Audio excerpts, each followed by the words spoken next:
Hey, Ross. How are you? I'm all right. How are you doing? All is good. It's a beautiful day on the East Coast, so things are good. It is indeed. We should introduce ourselves. I'm Glenn Loury, economics professor at Brown University and Blogging Heads regular.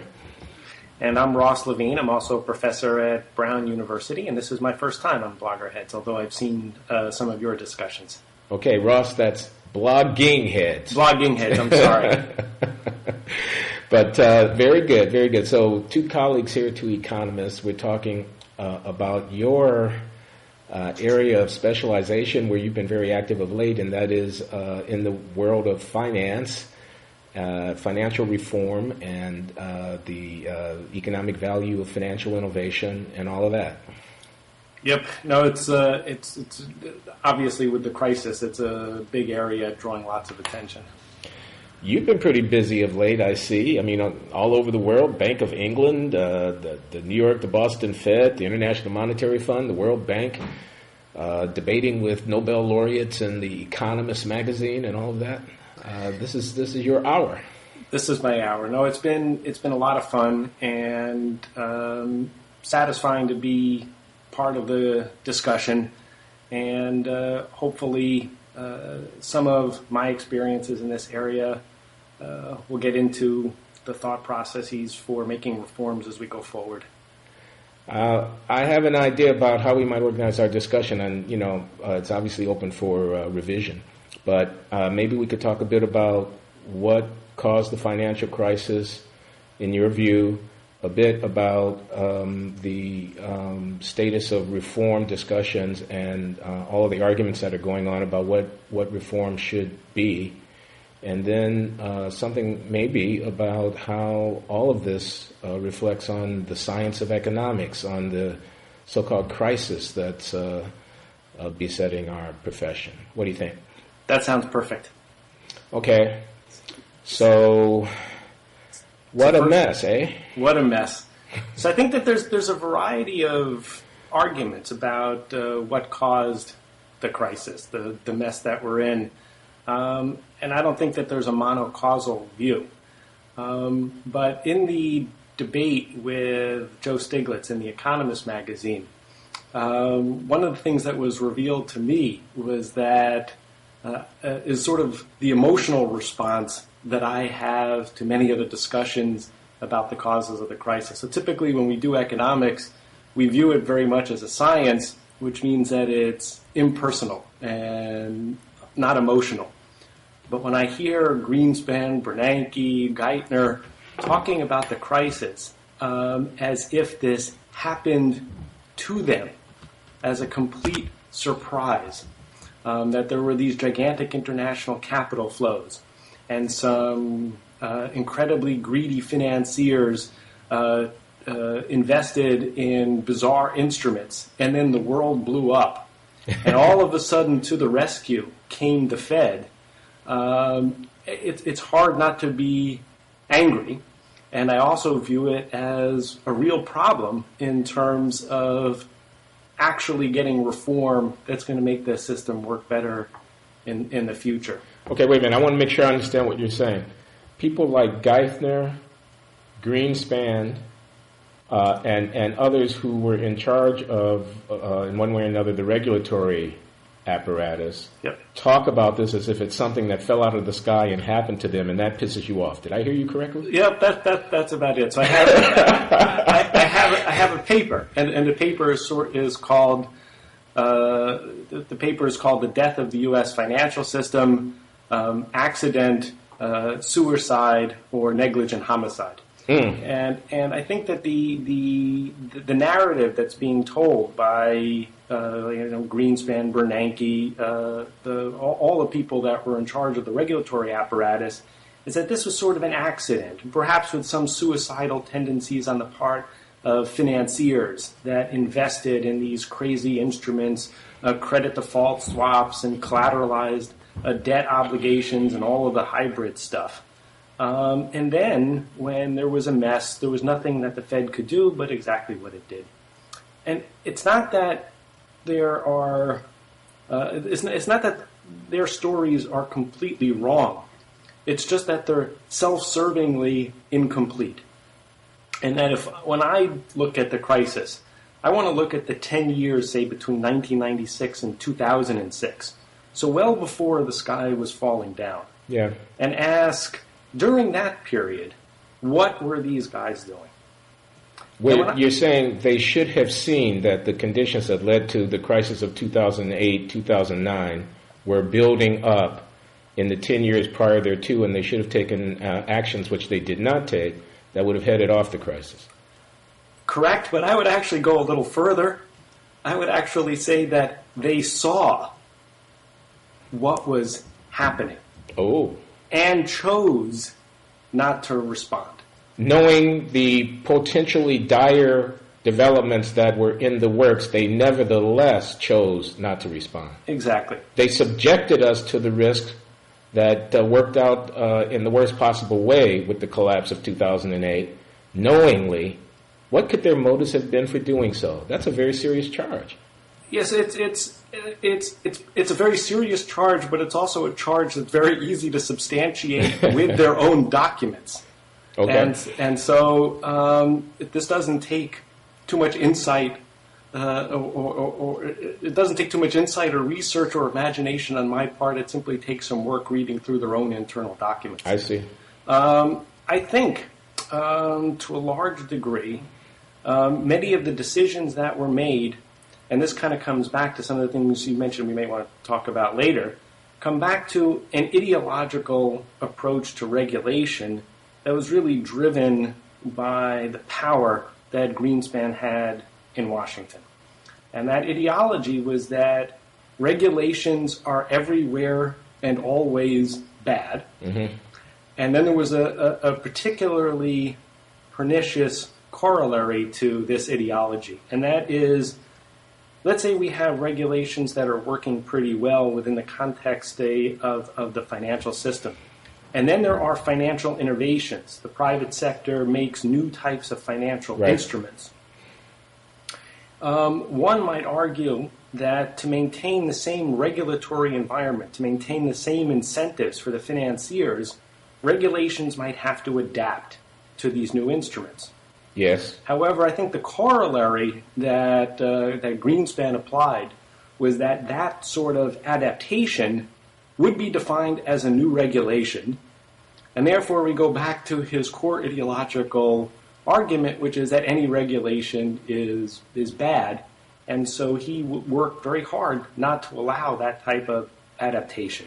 Well, hold on, because I was around during all these arguments about regulation, going way back to the 1970s and so on, and the big deregulation movement, and people say, they blame it on the Republicans, but as you know, deregulation was something that was embraced to some degree by Democrats as well. Jimmy Carter, deregulation of trucking, deregulation of the railroad, deregulation of energy pricing, where you had 26 different prices for natural gas depending on the physical location and the original drilling date of the well and all this kind of thing. And the argument was that over-regulation, excessive regulation that was undertaken in the interest of the labor unions or of this or that particular industry or whatever, was a bad thing. Yep. And on the whole, I must say, as an economist, I was more or less persuaded that a lot of what I saw going on in the regulatory economy was counterproductive and needed to be reformed. But you're saying something, it seems to me, much beyond that sort of straightforward concern about regulation. I think you're saying that there was almost a religion, a kind of ideological conviction that with respect to finance, banking, monetary instruments, and so forth, regulation was necessarily and always bad. Is that indeed an accurate description of the thinking of Bernanke, Greenspan, and so on? I'm not sure about Bernanke, but I think in the Greenspan years, I think that's an ideology that took hold. I think that you bring up a very complicated point. When that is, like you, I'm very frequently, when I analyze a situation, very frequently push toward viewing government interventions in a negative light and kind of view the market as frequently operating very well, and then kind of have an aversion to government regulation. I think in finance, probably in other industries as well, but we're talking primarily about finance. There are all sorts of interventions in the way the financial markets work. You mean already there are many interventions? Correct. Okay. And so in finance, we deal with a market in which there are both lots of market imperfections, informational asymmetries, difficulty in enforcing an array of contracts. And at the same time, there are always, and always have been, and always will be, massive government involvement in the financial system. And in that type of an environment, taking off one regulation, there's no reason to believe that that's necessarily, the way we view it in other contexts, necessarily going to improve the operation of the markets. And so, like recently, David Brooks had an article talking about how economists like to view their discipline as almost a physical science. Yeah. I think in this context within finance, we get into a very messy situation, and we're talking about, not just a first best or a second best, a 10th best, a 100th best environment. It's very difficult to have a simple filter through which we view regulations and say regulations are bad. Okay, can you be more concrete then in identifying something specific about the regulatory environment in which this point that you're making, which is it may be true in some general sense that regulation can be harmful and the free market may work well, but under imperfect conditions, when you're already going to have some regulation, it's not necessarily true that less is better than more.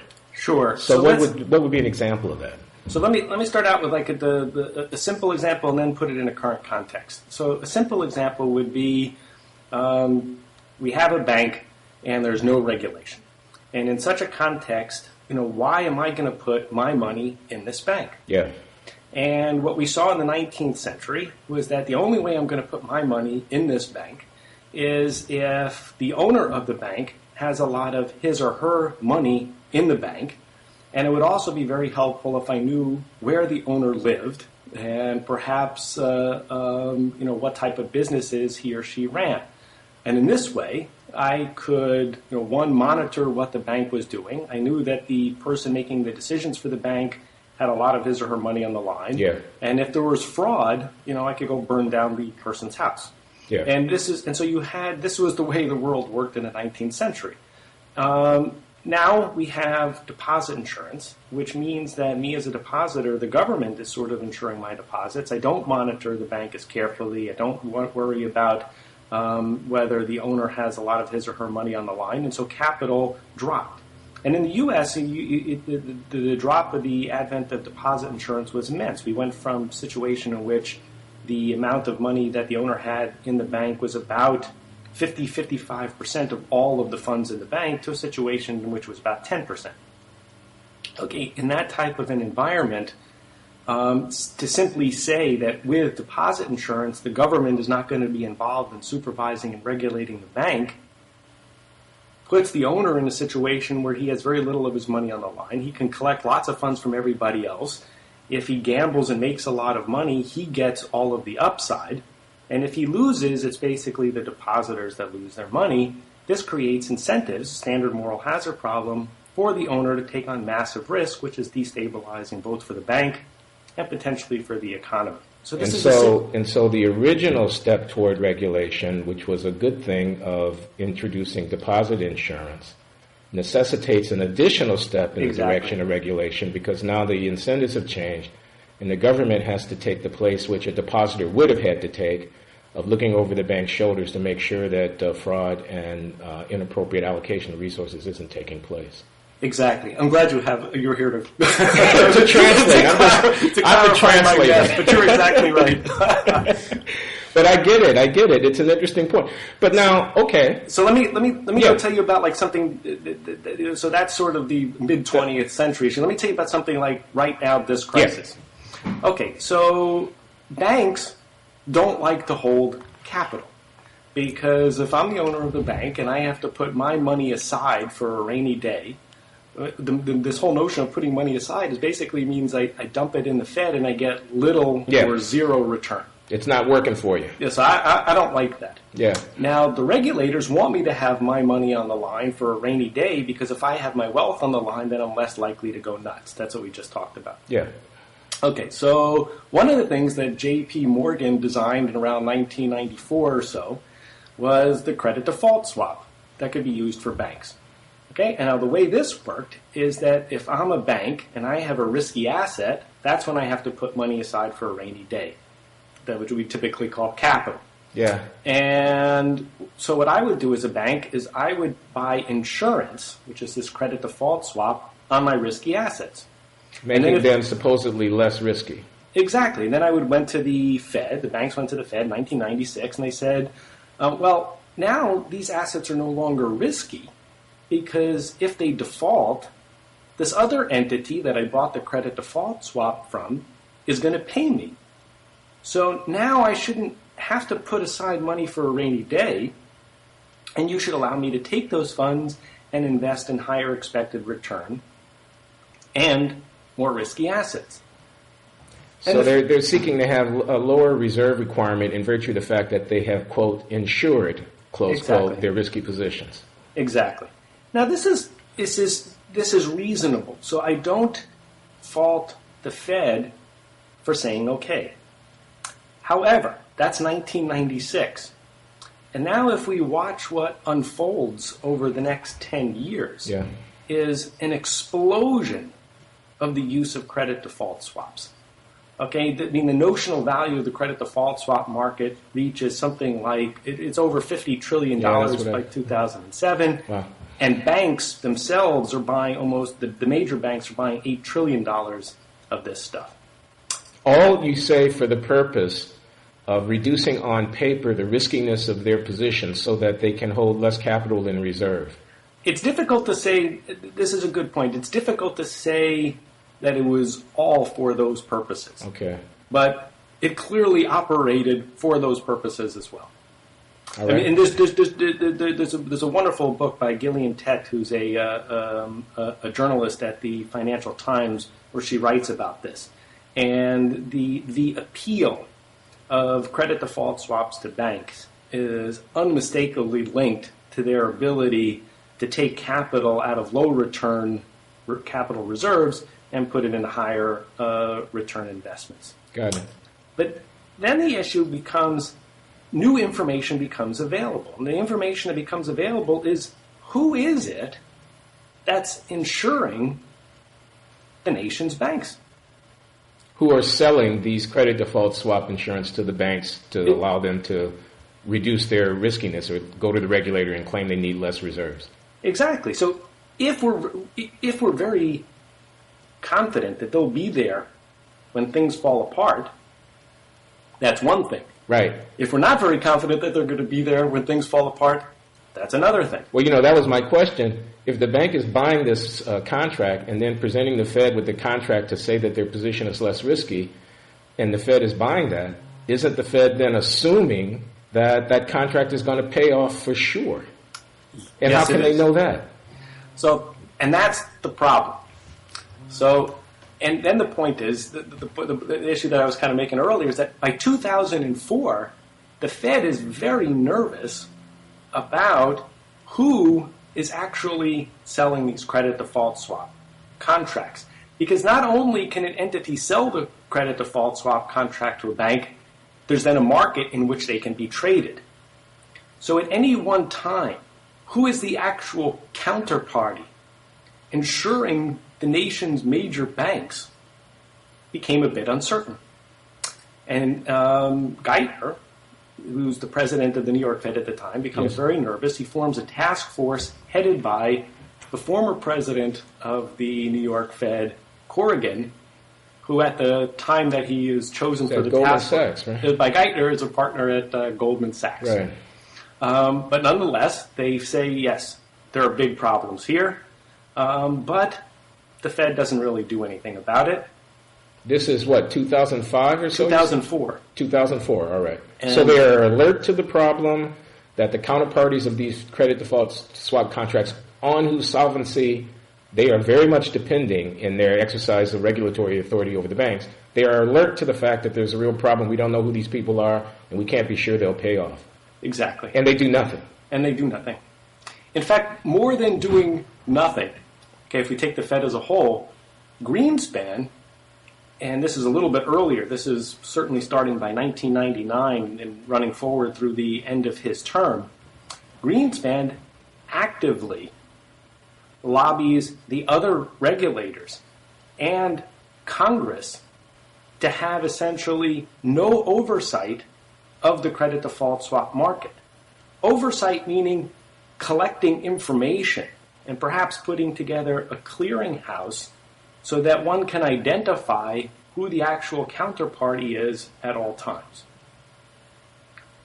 And so it's not just that the Fed as an entity didn't respond to the explosive use of credit default swaps and didn't respond once they knew that this was a problem, perhaps jeopardizing the stability of the banks if there was a correlated shock, if there was sort of a systemic problem that put in jeopardy these credit default swaps. Yeah. They were actually a major force, and this is why I kind of brought up that earlier point about ideology in saying we don't want regulation, we don't want transparency in this credit default swap market. So the chairman of the Fed is up on Capitol Hill telling the Congress, we don't even need really to know what's going on by, developing the resources to monitor this market, which is so important to the system. Yeah, there's a wonderful frontline piece called The Warning, and there's a regulator, Brooksley Born. She wants to go before Congress and say, this market, and this is 1999 or so, 2000, this market is huge. We don't know what's going on. It could be systemically important, and we should at least be able to acquire information and monitor what's going on in this market. Greenspan, Rubin, Larry Summers, the head of the SEC, go to Congress and completely squash this attempt. All right. And you're naming names, too. I like that. So regulatory failure. But were those bankers not greedy?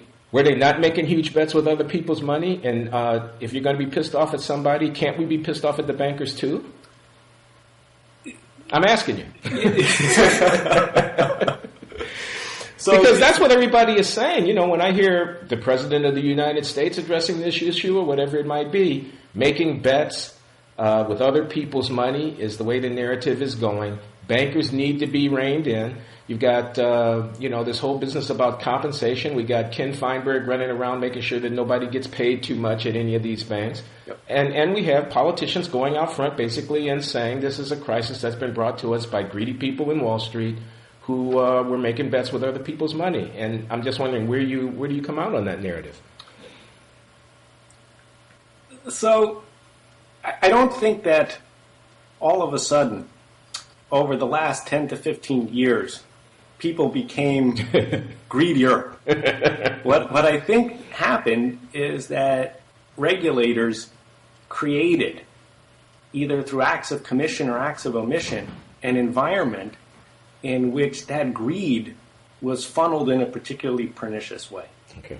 So I think I should also point out that there's something too easy about the way in which the Obama administration has criticized the bankers and pay as a mechanism, in some sense, for, I think, diverting the attention of the public.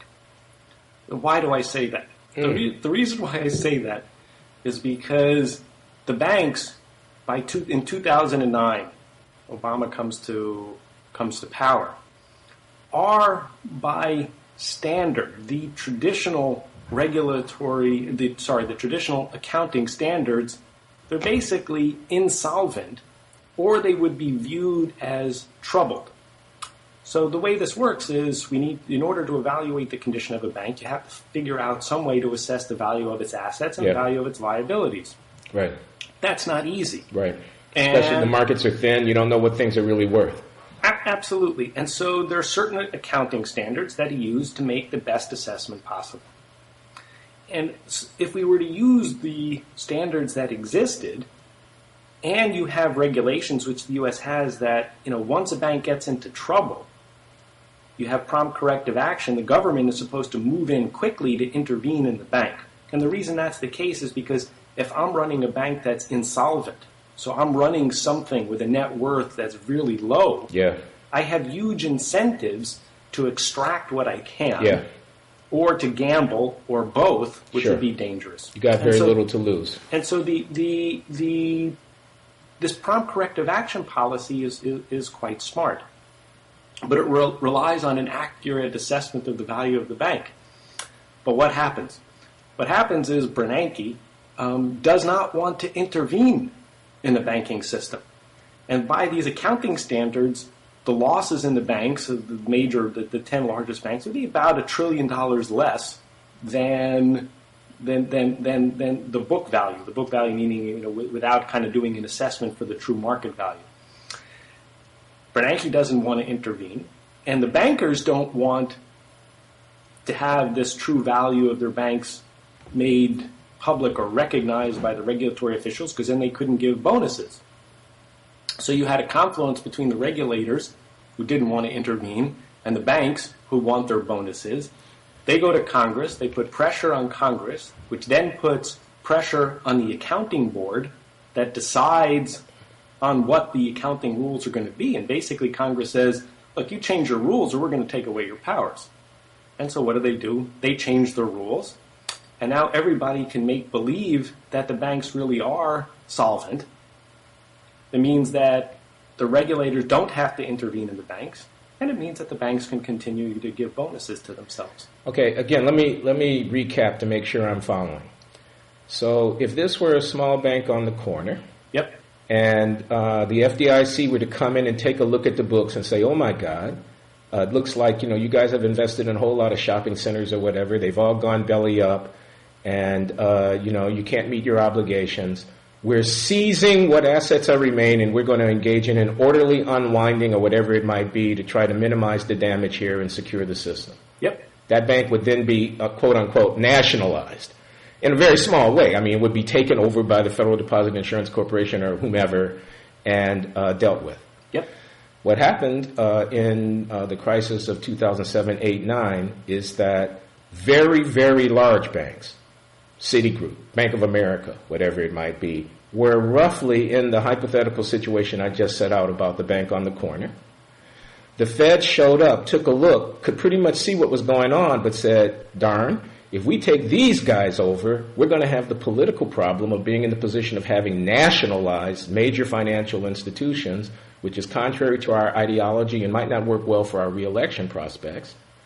And so they scuttled what would have been the recommended way of proceeding for banks in financial difficulty, of basically wiping out the shareholders, taking them over, and reorganizing them in an orderly fashion, and instead turned a blind eye to the objective financial reality of the bank's insolvency. Exactly. That's what happened? Oh, yeah. No, I should point out that well, that's an outrage. I mean, isn't it? It is an outrage. It's an outrage, but it's not a surprise. It's a repeat of history. So there are at least two cases in which countries have followed this template. So one country that followed this template is the United States and the savings and loan crisis. In the savings and loan crisis, there was a recognition that the net worth of all of the savings and loans at one point was about negative $100 billion, which is small by the current standards of our crisis. And then there was a choice. Do we intervene in the savings and loans, which basically means going in, using taxpayers' money to fill that gap, that $100 billion gap? It means recognizing to the public that we made some regulatory mistakes in permitting this to happen, and it means coming up with the tax revenues to deal with it. That was one option. And the other option was to change the accounting rules and make believe that the savings and loans actually did not have this hole in their balance sheets.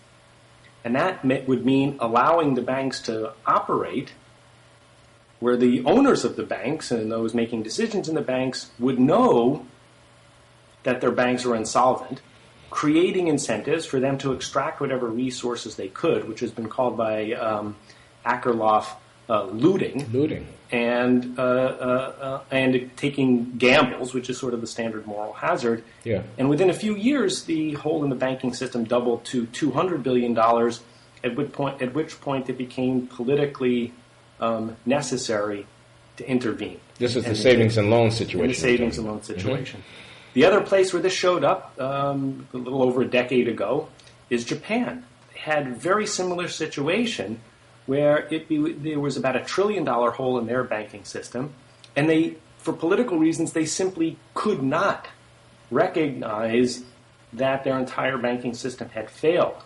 Particularly when you had essentially a one-party political system, it would mean taking responsibility for that failure.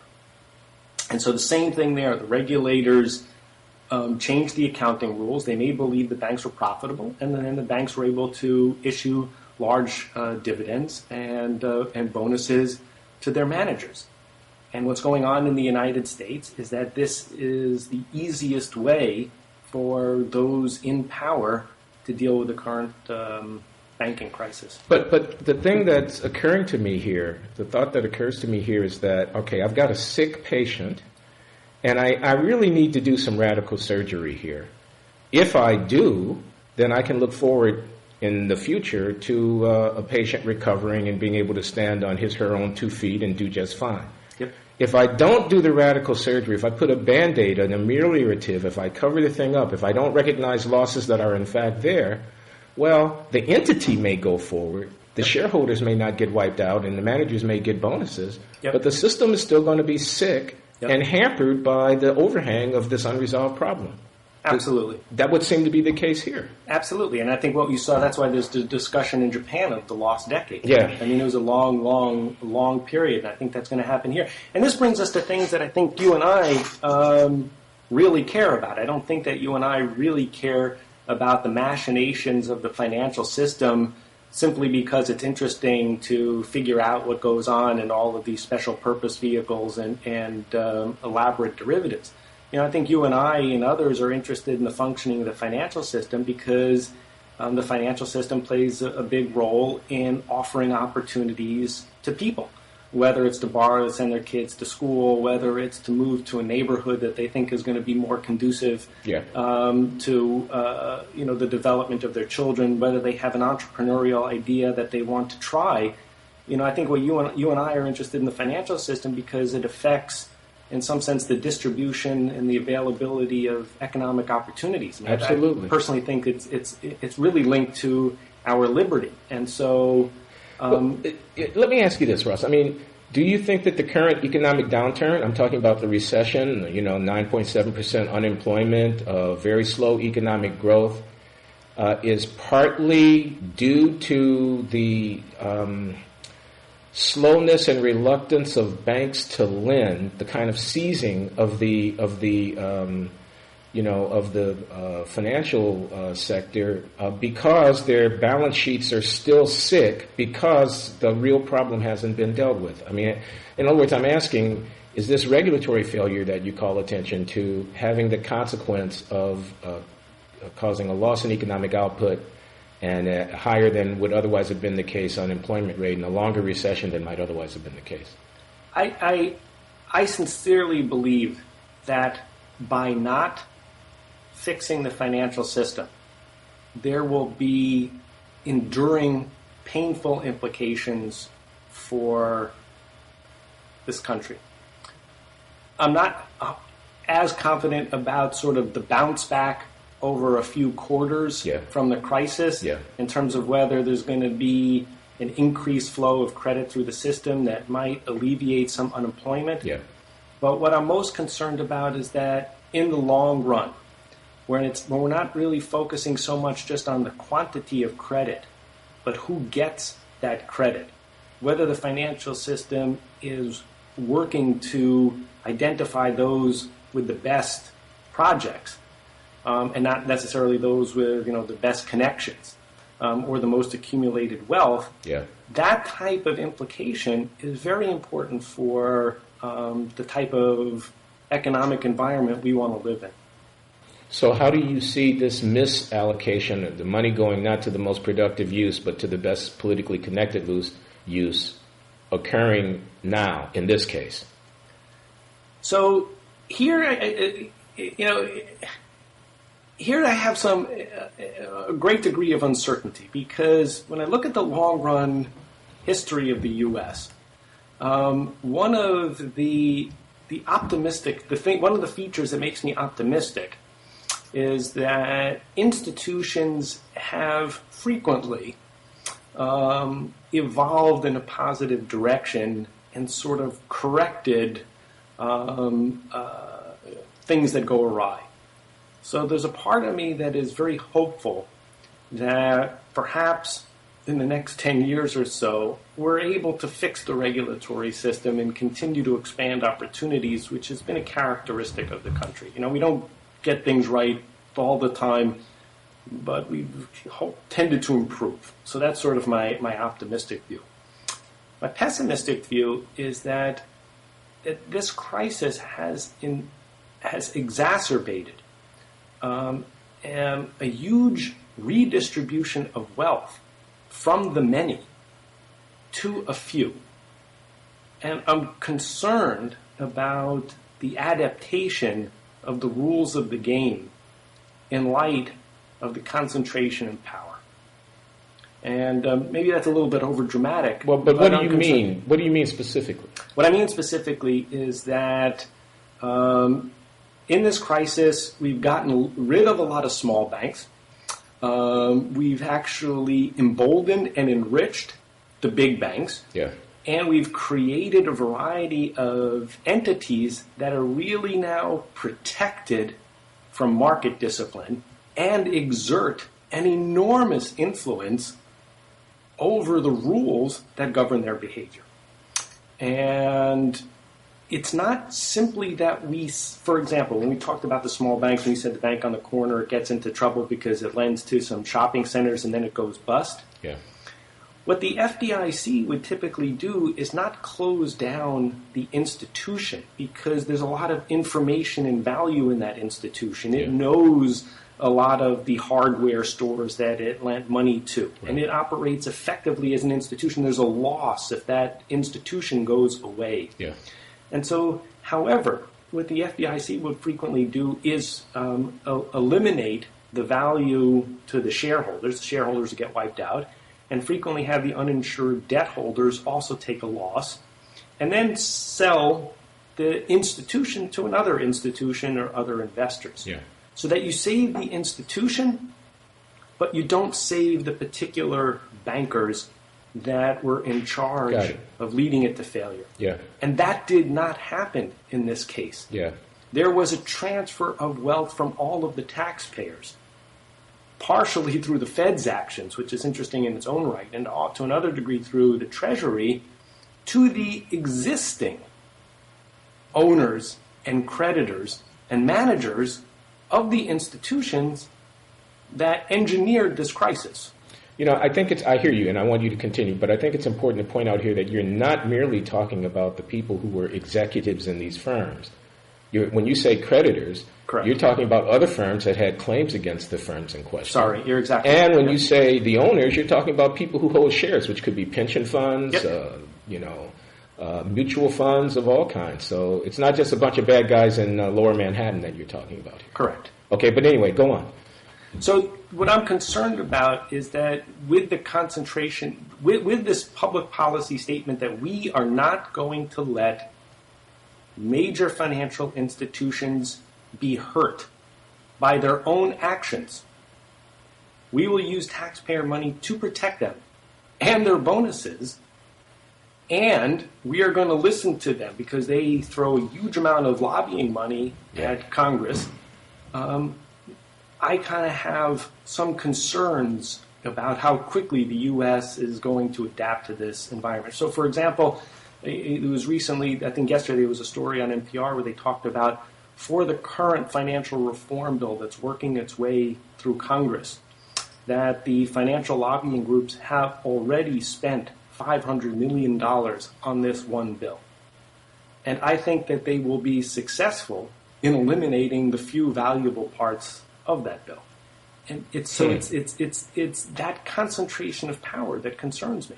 I mean, I think that at some level, Bernanke stood face to face with the bankers, and it was Bernanke and the federal authorities that blinked. And I kind of have these two. There are these two competing parts. There's this an optimism about the adaptability and evolution of U.S. institutions and the rules of the game, and there's this concern about what I see going on right now. As I listen to you, I'm thinking some of this debate just seems to be off base to me. Some of the debate has veered off. You saw that David Brooks column, for example, recently about the economics profession in crisis. The models of maximizing behavior in perfect markets having been shown to be of limited value. Economics doesn't take, has a stick-figured view of human nature and doesn't take. And as I listen to you, while there may be some merit in these criticisms of economics as a discipline, that does not seem to be the main point here. The main problem does not seem to be lack of knowledge of economists about how financial markets and institutions work. Correct. The main problem seems to be political. It has to do with the mechanisms of accountability. It has to do with how people can sort of seize the system and corrupt it in one way or another by exerting their own influence and so on. But it's not a knowledge deficit. Do you agree with that? Absolutely.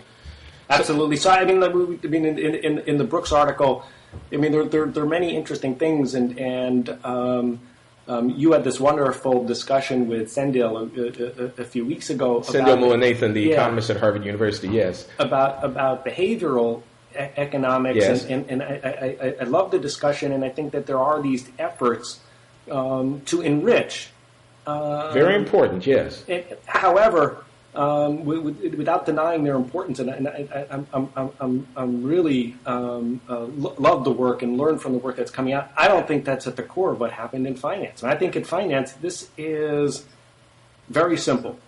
Regulations created incentives for bankers to make enormous amounts of money without much risk, even though this would ultimately lead to the bankruptcy of their firms. And they were also at the same time confident that the government would come and bail them out. And they won across the board. I remember there was a moment during early in 2009 when the Troubled Asset Relief Program was being rolled out and so forth. When one of our colleagues, who I'm talking about, came into your office, I was there talking with you, and he said, "Buy bank stocks." You remember that? You remember that? Yep, he was right. He came in there and he said, and he was so right. He was so right, and he did it too. but check it out. You could know in advance that what was going down was going to enrich the holders of bank equities. Yep. This was predictable. This was a predictable implication of the thing. Let's get in now. It's not too late. We can still ride this pony. Yeah, I was too stupid to do it, or too focused on my own research, which has been not good for my investments, but hopefully marginally positive for research. But no, absolutely, absolutely, and it is predictable because it happened in the savings and loan. It happened in Japan. Very similar things actually happened in Chile in their crisis. The response of policymakers to a hole in the financial system does tend to be very predictable. Huh. So what do you think about the reform efforts? I saw this column of Krugman in the newspaper the other day. Yes. And you brought it to my attention about he doesn't agree with Volcker. Volcker says too big to fail is the evil, and we got to keep the banks from being too big. Let's break them up. Yep. Krugman says bigness is not the problem. It's under regulation. How do you come out on that one? So I come out on So I've actually changed on the first thing with Volcker over the years. So Volcker sort of, like you say, Volcker says, look, they're so big, too big to fail. We just can't have them so big. And then, like you say, Krugman wants, more regulation to sort of, limit the types of activities in which they can engage and hence get into trouble and get us into trouble. So my first reaction is that I'm sort of for both. I don't think it has to be an either or. Mm-hmm. And the other reaction, there'll be some modifications about stuff. We can get into the subtleties. But my other issue is that when I look at the reform bill making its way through Congress, our policymakers have chosen neither. So Krugman makes it an either or. I say both, and the policymakers have chosen really neither. They're not going to invoke what Volcker suggested. And the limits that they're going to impose on bank activities are really minimal to none, and really turn the issue over to the regulators. And these are the same regulators that were overseeing the financial crisis. So this makes me a little bit distressed. The issue that I have changed on is this issue with Volcker and sort of the size of banks. So I did a lot of work at one point over bank concentration and how that affected the stability of banking systems. And I used to visit the Central Bank of Chile. And I remember I was there, and the president of the bank asked me to see him, and I went to talk to him. And I said, "This in Chile?" In Chile. Mm-hmm. And I said, look, because he was concerned because some of the domestic banks were being purchased by large Spanish banks. And this meant that the banking system was becoming dominated by a few large banks. Okay. And some of them were really large compared to the size of Chile if you included their assets abroad. Mm-hmm. And I pointed out to him, I said, look, I can't tell you that this concentration is good or bad. I can simply say that the evidence really doesn't suggest that they're necessarily bad. Mm-hmm. And he was an economist. We actually we went through some of the analyses together. That was fun. And he then pointed out that, look, Ross, my main concern here is that they're bigger than I am. And they have more influence over sort of the entire rules of the game than I do. So it's a political point that he's making. Yeah. And so it was very... He's an economist, or at least was at that time the president of Chile? Yeah, not the president of Chile, the president of the central bank. Okay, yes, and that had a big effect on me and how I looked at the problem. When I kind of hear Volcker, I think that he's right. I think that the research that's been done suggests that the potential economies of scale from a large bank, those are sort of eliminated at a really small level compared to the size of the 10 biggest banks. So what he's talking about in terms of putting a limit on these banks so that they're not too big to fail, I'm increasingly sympathetic to that view. But in following this line of thought, that one of the problems, it's not just monopolization of the banking industry by big banks, but it's the capturing of the regulatory mechanism by the big banks.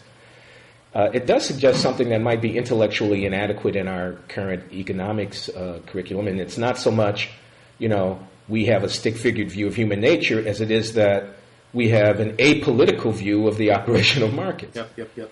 That taking politics seriously and realizing that the rules of the game are being made up as we go along, partly under the influence of interested parties who have a lot of money to throw around, taking that seriously, building that into the core of what we do in our modeling and how we propose, policy, because the policy has to be robust not only against economic failure but also against political failure. Absolutely. Maybe that's a challenge that we should be taking more seriously as scholars of this area. Yeah, no.